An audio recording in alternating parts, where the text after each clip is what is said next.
Hidden Figures, Chapter 4. A New Beginning. In the fall of 1943, Dorothy Vaughan started the school year teaching math at R.R. Moten, the black high school in Farmville, Virginia, just as she had for the past 12 years. She loved being a teacher, and she dedicated herself to helping her students as much as she could while waiting for a response to the job application she had submitted a few months earlier.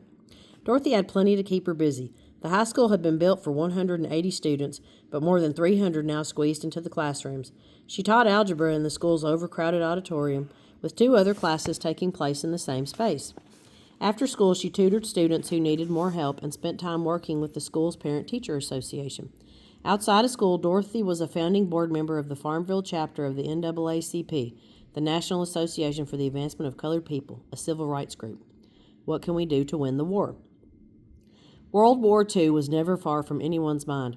That fall, the high school's 4-H club made care packages for departing servicemen and hosted a community discussion titled, "What Can We Do to Win the War?" The school sold war stamps to raise money for the military. The community held going-away parties and feasts for the young men heading off to the front lines of combat. Dorothy updated her classes and added a unit called Wartime Mathematics, where she taught students how to use math to follow a household budget and manage wartime ration books, coupon books that allowed each family only a limited amount of various supplies, such as flour and sugar. Then in November, a letter from the National Advisory Committee for Aeronautics finally arrived. "You are hereby appointed mathematician, grade P1, with pay at the rate of $2,000 per annum," the letter said. That was more than twice the $850 annual salary she earned as a teacher. When Dorothy thought about the civil service jobs she had applied for, she had mixed feelings. She was a wife and a mother of 4 children.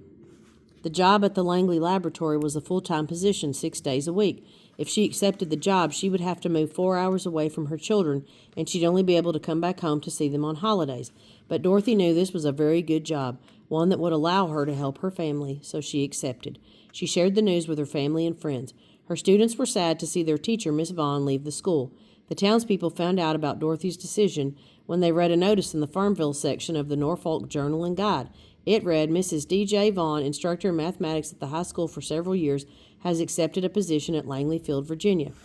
Dorothy didn't like long goodbyes. "I'll be back for Christmas," she told her 4 young children. She was sad to leave them, but she knew that her children would be well cared for at home in Farmville. They lived in a rambling Victorian house with their grandparents, and they were surrounded by a dozen of aunts and uncles and cousins. Dorothy's children would miss their mother, but their daily schedules wouldn't change much. For 12 years, Dorothy had walked out her front door and turned left to walk to the school where she worked. But on the morning she left for her new job at the Langley Memorial Aeronautical Laboratory, she turned in the opposite direction, and she didn't look back. Leaving home. Dorothy Vaughan rode a Greyhound bus 137 miles from Farmville to Newport News, Virginia. While on the bus, she had plenty of time to think. What would it be like to work with white people? Would she sit side by side with young women like the ones at the State Teachers College? How would she endure the time away from her children and family?